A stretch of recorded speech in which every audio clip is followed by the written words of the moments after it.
Sube el telón y las luces iluminan un escenario distinto. Sillas y micrófonos que se transforman en historias que derriban muros y nos invitan a ver el mundo de otra manera. Bienvenidos a Rompiendo Escenas. Hola, bienvenidos a Rompiendo Escenas, un video podcast de Fundación Kiomu y creado por Candileja Musicales para Todos.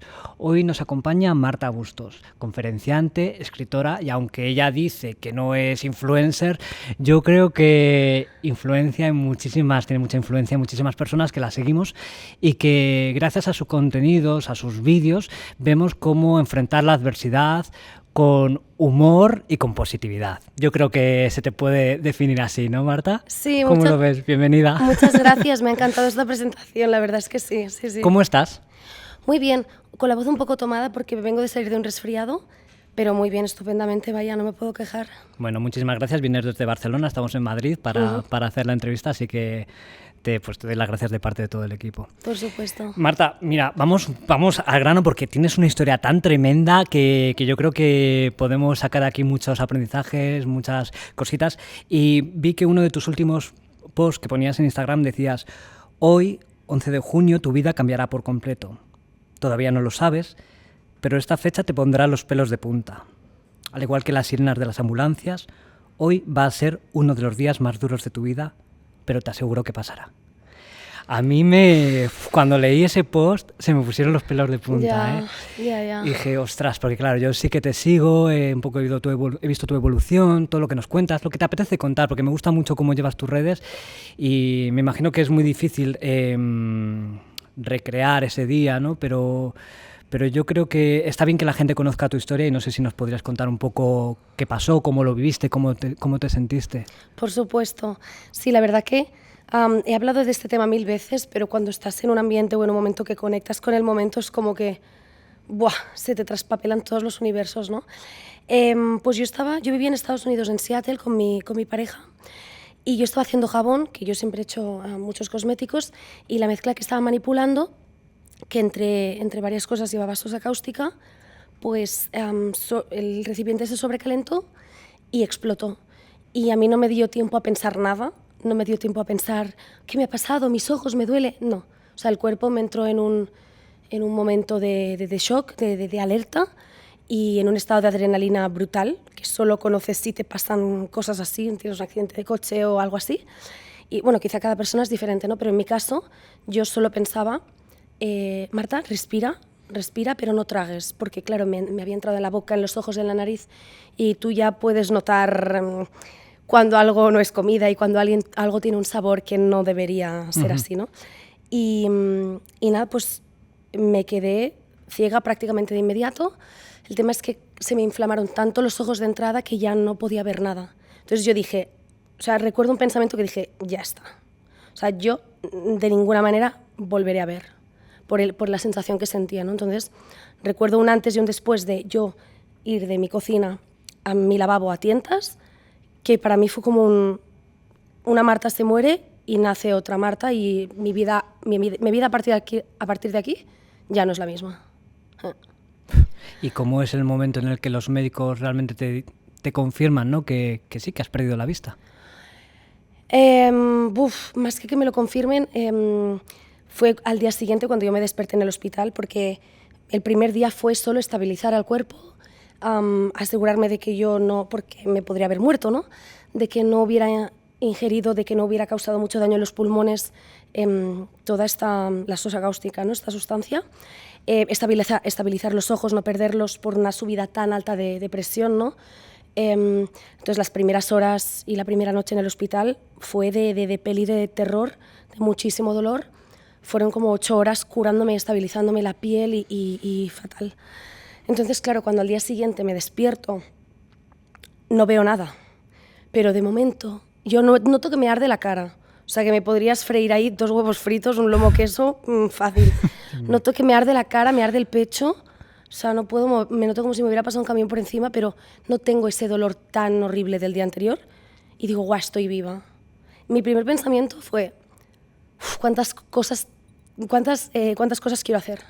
Qué ganas de hacer cosas, qué guay que estoy viva, te lo juro. Jo, qué bonito. Sí. Es que ahí habla mucho de tu personalidad, ¿no? Sí, yo creo que es algo quizá no le pasa a todo el mundo, pero personas que he conocido que les han pasado accidentes o situaciones tan fuertes, es que cuando la vida te sacude así, es como que tú ves lo que es importante, ¿no? Y dices, ostras, esto se me ha estado a punto de escapar.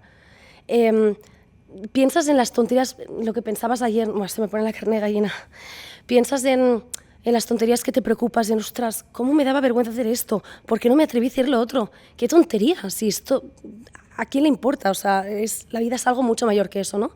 Y como que tuve una pequeña epifanía. Entonces, también yo en el fondo pensaba esto que decías, ¿no? De cómo es el quedarte ciega, de que los médicos te digan... Yo es que los médicos, cuando me decían cosas positivas, los escuchaba. Cuando me decían cosas negativas, yo hacía como un... ¿sabes? No, porque pensaba, es que no me lo creo. O sea, en aquel momento tenía 24, iba a hacer 25, y estábamos en 2020, el año... Yeah. Un año que hubiera sido para recortar, ¿no? Y pensaba, es imposible que no haya nada. Es que yo no me lo creo. No me lo creo, y efectivamente, pues algo había, para mí alguna solución. Fíjate, porque luego recuperaste la visión en un ojo, ¿no? Correcto, luego al cabo de un año y un mes conseguí recuperar la visión de un ojo, sí. O sea que, conclusión, no te conformes con un no. O sea, claro que no. Delira un poco y busca. Oye, es algo que nos estáis diciendo muchos los invitados en esta segunda temporada, como insiste. Es algo como que está muy presente en los episodios. Me hace gracia. Hablas de que te redefiniste de alguna manera. ¿Crees que es así? Que hubo ¿realmente crees, que hay una Marta de antes y una Marta de después? ¿O realmente la Marta de después es realmente un resultado de la de antes? Ya, me encanta que me preguntes esto porque mucha gente se cree que mi personalidad se forjó directamente después del accidente y no es así. O sea, muchas tendencias, mi manera de ser, yo ya era una persona como muy positiva, muy vital antes del accidente, pero sí que digamos que hay un cableado que se te reconecta un poco cuando te pasa algo así. O sea, que luego tienes que ir recordándote. De decir, los problemas para mí, o sea, que eso no quita que yo pueda totalmente valorar y no invalidar el dolor de otra persona, el problema de otra persona, ¿no? Pero cuando a mí me cuentan cosas, digo, esto no es un problema, esto es un obstáculo, esto son como si fuera Mario Bros, son como, bueno, tampoco juego al Mario Bros, pero alguna cosita que te tienes que comer de un videojuego, poca cosa. Si tienes solución y es cuestión de tiempo, dinero, tal, no es un problema. Hay una visión que se te conecta, ¿no? Pero en general sí que yo ya era bastante así. Pero claro, una situación así, si tú la quieres aprovechar, que esto también lo digo, los aprendizajes no se te ponen como un chip, si tú la quieres aprovechar, te cambia la vida, ¿Qué relación tenías en cuanto a opinión o relaciones o conocimientos sobre la discapacidad antes del accidente y después? No sé si ha cambiado algo, si tenías amigos conocidos con discapacidad o qué percepción tenías de ellos antes y después. Pues, ostras, me hace mucha gracia que me hagas esta pregunta también porque no me la suelen hacer. En mi familia hay 3 personas con una discapacidad cognitiva severa a raíz de un fallo genético. Entonces mi tío, el hermano de mi madre que murió hace un par de años, mentalmente siempre, o sea, ha necesitado mucha ayuda. Siempre digo que su proceso mental era como un niño de 3 años, ¿no? De igual de acordarse de canciones del Parchís y canciones del Barça y de tal, pero no poder procesar una conversación, ¿no? Entonces, para mí, ese tipo de discapacidad ha estado súper presente en mi vida. No tenía amigos quizá pues con discapacidad auditiva u otro tipo de discapacidad, pero sí que recordaba el típico reportaje random que ves en TV2, por ejemplo. Vi una vez de una persona, de personas ciegas, ¿no? Y de cómo se apañaban en casa, de cómo lo hacían. Y yo recordaba, cuando me pasó esto a mí, recordaba ese reportaje y yo pensaba, yo podré hacer de todo. Es que seguro que tiene que haber una manera. Seguro que tiene que haber una manera. Entonces, evidentemente no estaba tan concienciada porque hasta que no te pasa, o si más no de alguna discapacidad más sensorial, física, ¿no? Pero cuando te pasa a ti o tienes a alguien a tu alrededor, lo bueno, la parte positiva es el impacto positivo que tiene. Todas las personas de mi alrededor, cuando me sucedió a mí, por ejemplo, fue como, ostras, todas las cosas que estamos aprendiendo, que desconocíamos, o sea, qué guay saber todo esto. Por eso creo que es importante, tenemos que mezclarnos entre la gente. Justo es una de las cosas que fomentamos desde aquí, ¿no? La inclusión, la diversidad. Correcto. Y hablando de aprendizajes, si tuvieras que quedarte con 2, 3 aprendizajes que digas, es que he aprendido esto, ¿no? Después de este problema que he pasado, de esta experiencia, ¿con qué te quedarías? ¿Con cuáles te quedarías? Uf. Claro, más bien a nivel de lecciones vitales o más bien a nivel práctico. Lecciones vitales. Lecciones vitales. Esto lo digo mucho, pero lo primero, que todo pasa. Que todo pasa. Que todo pasa. O sea, que las cosas buenas se acaban, pero las malas también. Todo pasa. Y que el cuerpo, el ser humano, el no subestimarnos, que tenemos un poder para adaptarnos, para cambiar, para acostumbrarnos a todo, que somos imparables. Es muy fuerte cuando lo experimentas en tus propias carnes. En mi caso, ¿cómo te acostumbras toda tu vida viendo a las pocas semanas como si fuera así toda la vida? Sí, es que hay muchas. Ya, bueno, me quedo con esas dos, son muy bonitas. Sí, están guays, sí. ¿Crees que la sociedad está preparada para convivir con la diversidad de una manera real? Porque me llamó mucho la atención escuchando entrevistas tuyas que había algunos contenidos de tu Instagram que estaban valorados como contenido, ¿cómo se llama, perdona? Contenido sensible. Contenido sensible. Entonces, claro, quiero decir que una persona, por tener los ojos de tal manera, sea contenido sensible, me parece una metáfora tremenda sobre si estamos realmente preparados para convivir con la diversidad. ¿Qué opinas al respecto? Total, wow, qué buenísima pregunta. Yo creo que no estamos preparados y no es tanto en este aspecto de contenido sensible. No es tanto porque sea distinto, porque a veces por las redes te encuentras unos vídeos con una violencia y con un punto gore. Sí, sí. La gente es capaz de ver eso. Uh-huh. La gente es capaz de ver eso. A la gente le incomoda.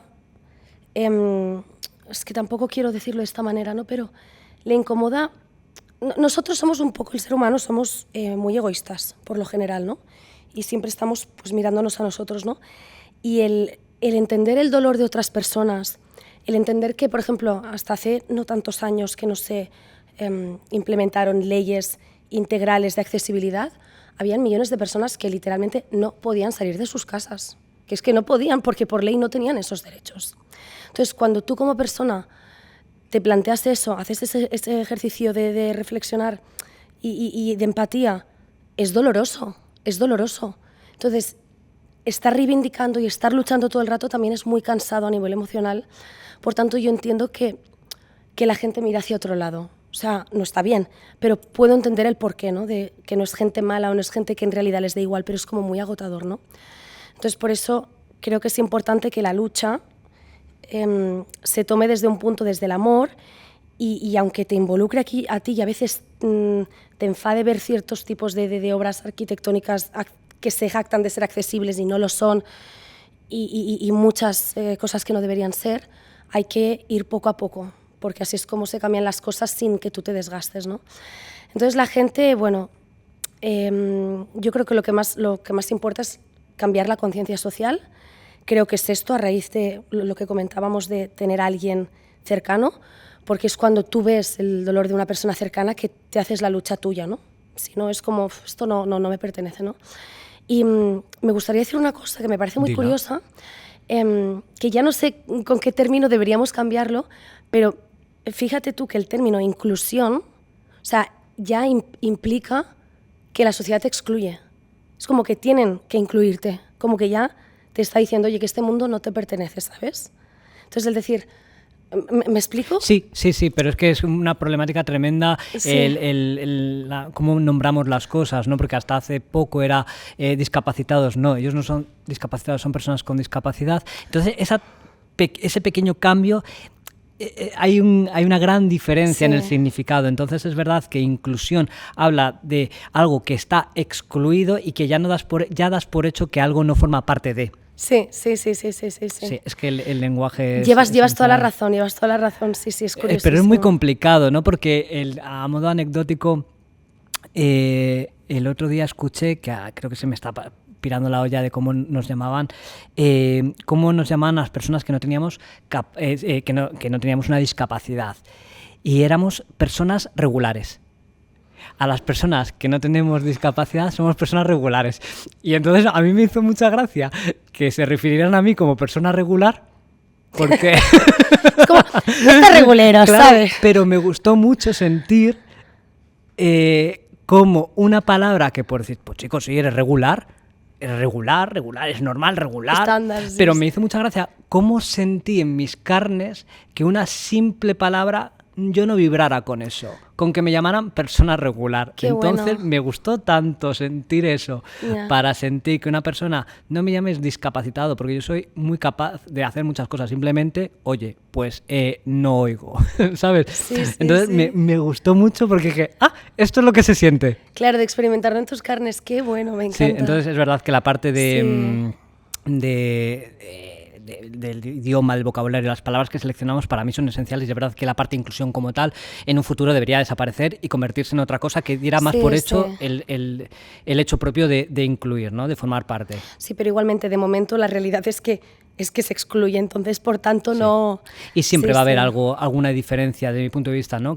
Total. Porque yo creo que la diversidad en su perfección, yo creo que eso no se va a dar porque siempre va a haber algo, ¿no?, que nos diferencie. Yo creo que al revés va a ser llegar a una conciencia social de que todos somos diferentes, ¿no?, y entender esa parte. Entonces, que todos deberíamos estar excluidos porque todos somos diferentes. Creo que Total, debería ser, total, es total. como muy bonito de escuchar, pero creo que la línea de conciencia social debería ir por ahí. Yo creo que en parte tú ayudas mucho a esa conciencia social, ¿no?, con tus posts. Hay una anécdota que contabas, no sé si fue en tus redes o en una entrevista, que decías que un día estabas con unos amigos en un bar y que llega un camarero y dice, pero bueno, ¿qué le pasa en los ojos o algo así, no? Sí. ¿Puedes contarla? Porque me pareció como... Es que o sea, estaba viendo el vídeo, pero lo típico que estás haciendo otras cosas y tuve que parar para escucharte y decir, pero bueno, esto es verdad. Fue muy fuerte.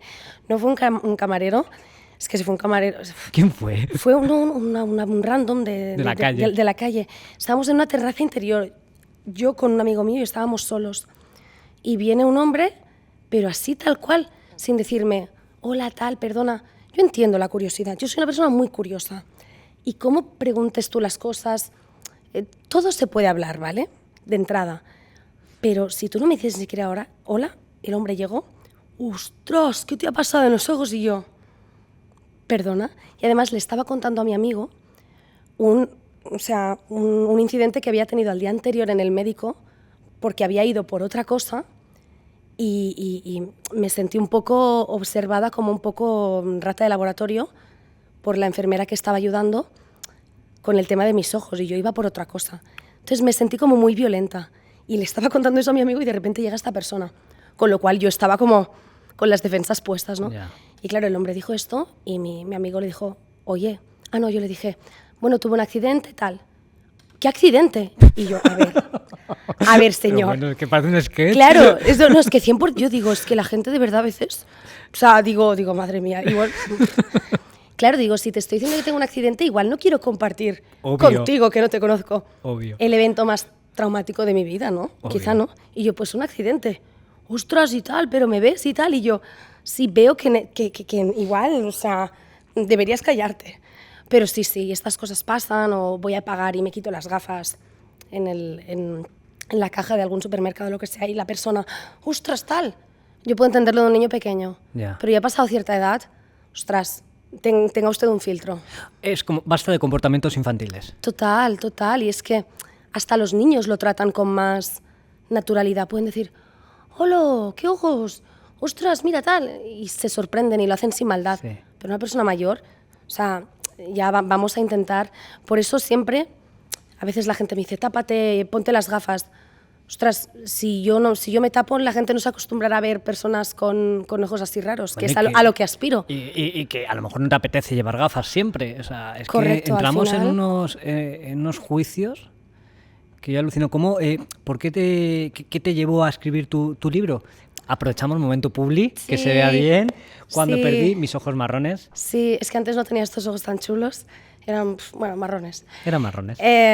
No, a ver, lo del tema del libro, y está feo que lo diga, pero es muy interesante porque, o sea, es que desde el día que me desperté en el hospital al día siguiente del accidente, dije, tengo que escribir un libro porque esto es de peli. desde las cosas que me estaban pasando en el hospital, desde las sensaciones que estaba teniendo. A mí siempre me había gustado escribir, ¿no? Pero eso que lo tienes ahí como... Bueno, ser escritora es imposible, es como un sueño imposible, ¿no? Y nada, me pasó esto y dije, es que esto tiene que quedar ahí guardado. Y creo que es muy interesante porque hay pasajes en...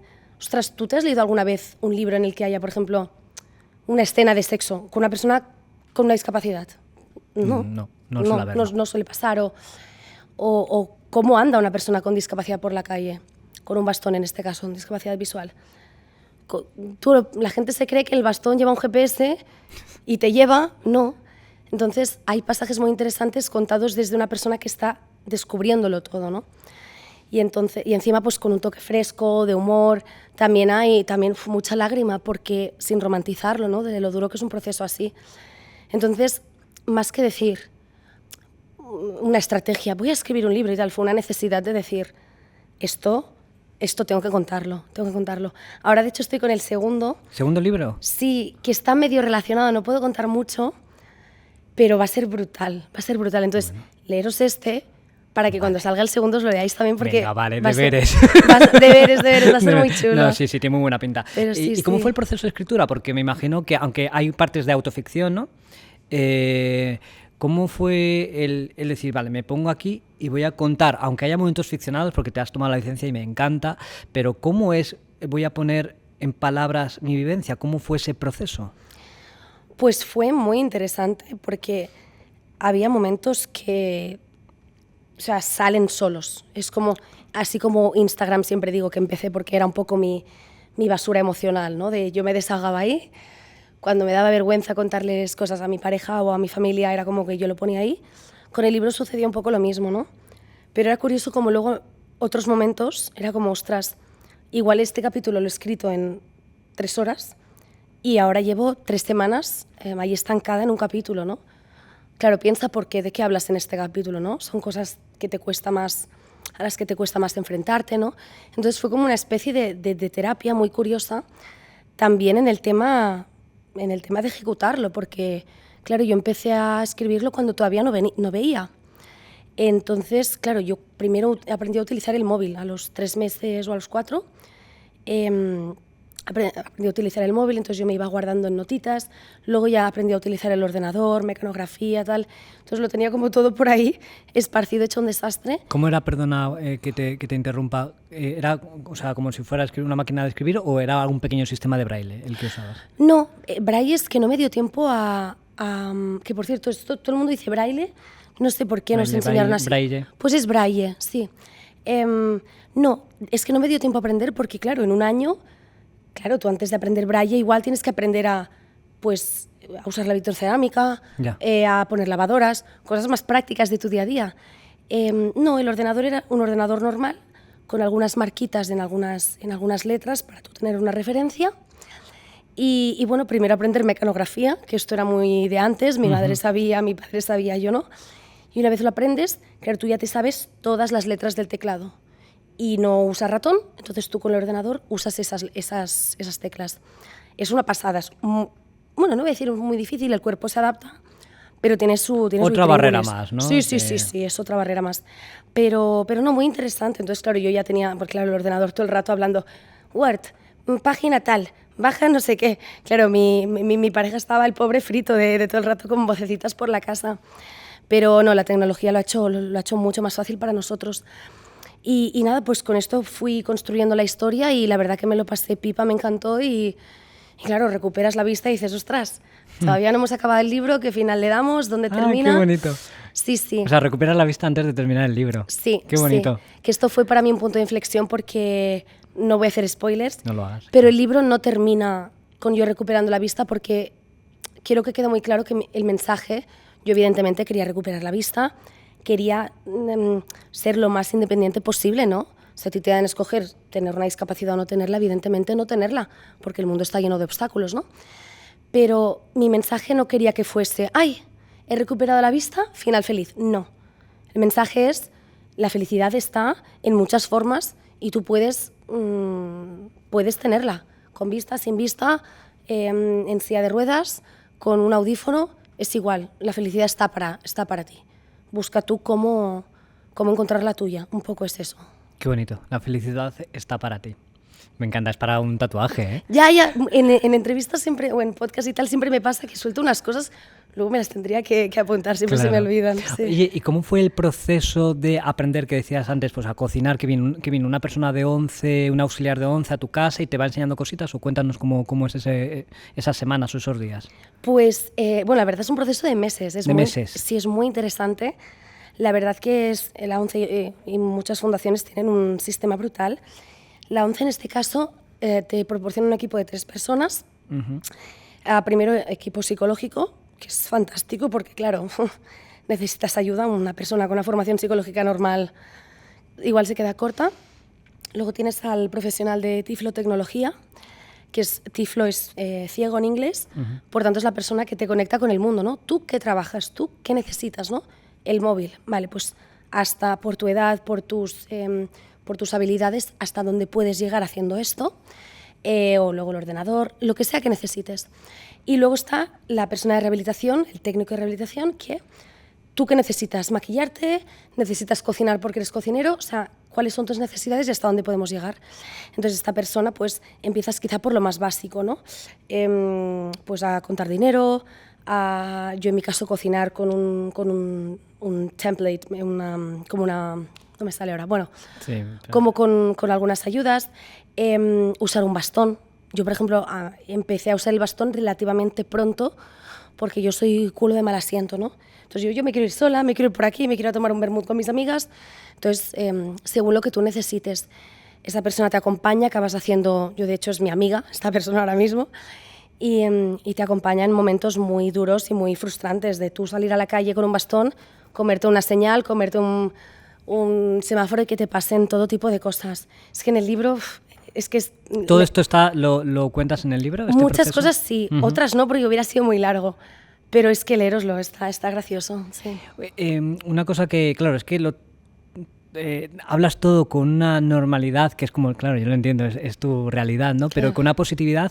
Pero hay a mí un tema que me llama la atención, que es el tema del dolor. ¿Cómo te enfrentaste al dolor? ¿Qué herramientas conscientes o inconscientes usaste para torearlo en la medida de lo posible? Sí. ¿O sobrellevarlo? Sí, la verdad que a veces me quito mérito y digo, ostras, reconócetelo, ¿no? También, ahora estoy un poco en ese punto. Porque como recibí tanta ayuda y tanto arropo y tanto apoyo, que es muy importante, claro, es mucho más fácil, ¿no? Pero no, la verdad que digo, ostras, me lo ocurre. Yo hice creo un muy buen trabajo y me trabajé mucho a nivel mental. Todo el que es la meditación, el intentar controlar mi mente, ¿no? De decir, vale, hay situaciones que no puedo cambiar, hay momentos de dolor que no puedo cambiar, ¿cómo puedo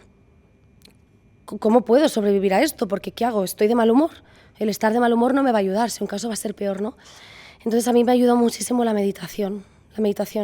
Además, al principio yo no podía dormir, tenía flashbacks, tenía pesadillas, entonces tenía mucho insomnio, yo no dormía. Entonces, pues yo les hablaba a mis células, de esto también hablo en el libro, que me ha gustado mucho, muchas personas que se lo han leído, que me dijeran, ostras, desde que me leí el libro, le hablo a mis células o le hablo a mi cuerpo de manera positiva, ¿no?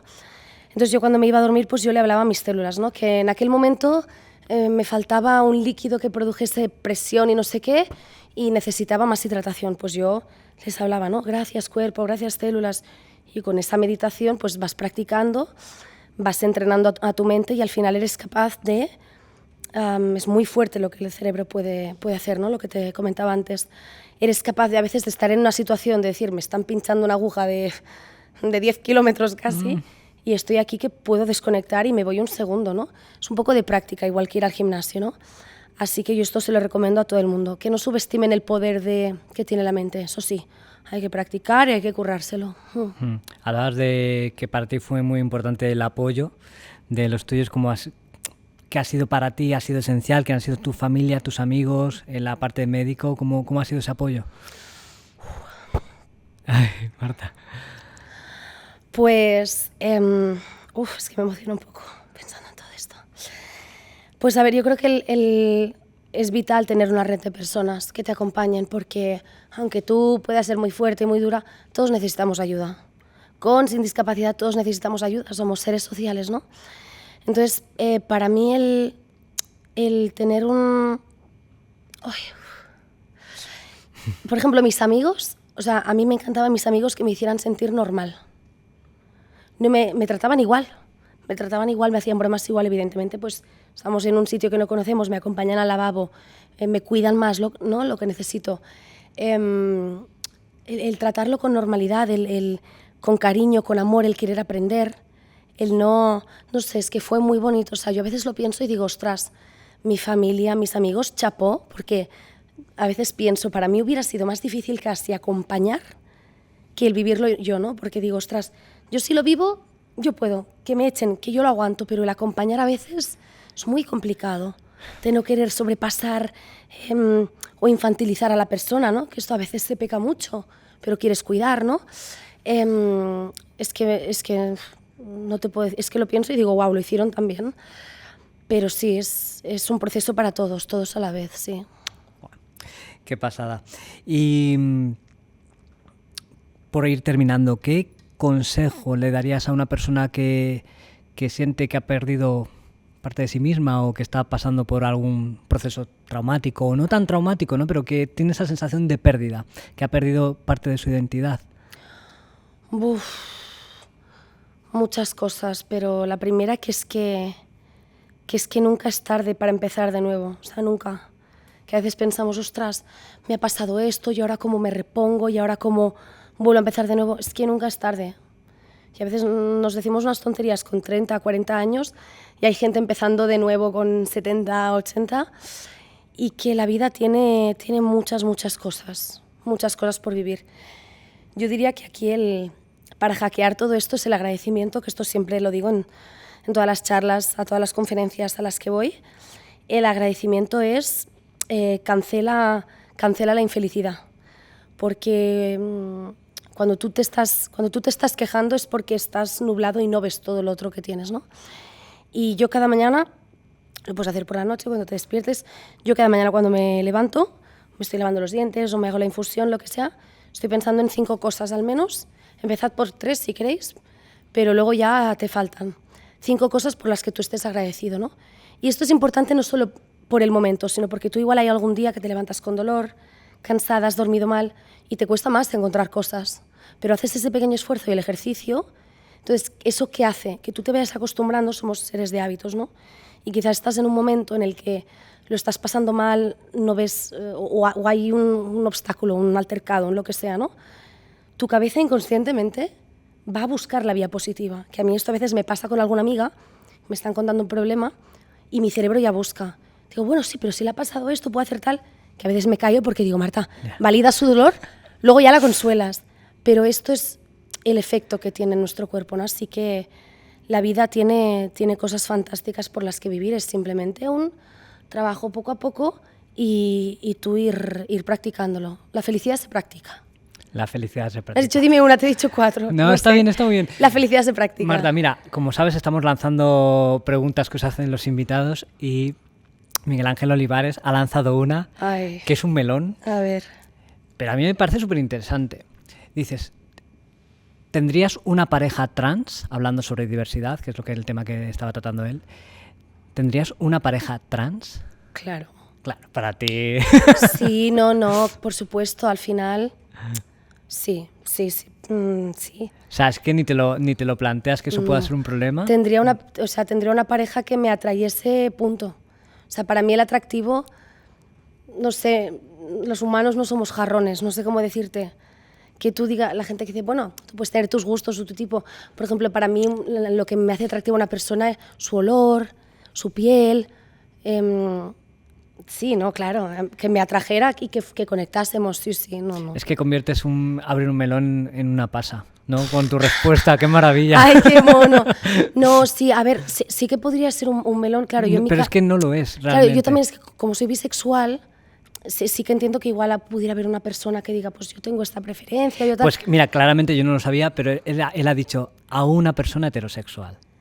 Así que a lo mejor tengo que rescatar la... Claro, igual a otra pregunta. persona, porque claro, yo entiendo que si tú tienes ciertas preferencias, sí que igual pues... pero claro, yo como soy bisexual, yo lo tengo muy fácil Y para el Marta, mercado. lánzate una pregunta sobre inclusión, sobre diversidad. Claro, no sabes a quién le va a caer, pero bueno, tú lánzala y ya vemos a ver a quién se la damos. Sobre accesibilidad en el tema del cine, artes escénicas, porque a veces nos creemos que accesibilidad, por ejemplo, ahora venía en el AVE y ponía lavabo o papelera en braille. Digo, a ver, ¿quién va a tocar eso? O sea, a veces la accesibilidad no es eso, ¿no? Entonces, ¿qué sería para esa persona la accesibilidad en el mundo del arte o de las artes escénicas, del cine, de lo que sea, más allá de ponernos subtítulos o que haya un intérprete en lengua de signos, por ejemplo? Wow. ¿Qué sería?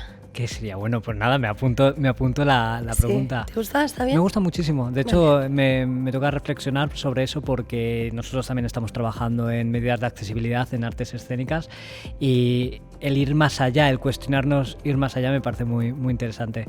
Marta, de verdad, me encanta todo lo que dices, cómo lo dices, de verdad me pareces un ejemplo de superación personal y te pido por favor que continúes generando ese contenido tal y como lo haces y que te vaya muy bien. Te deseo lo mejor. Muchísimas gracias por acompañarnos.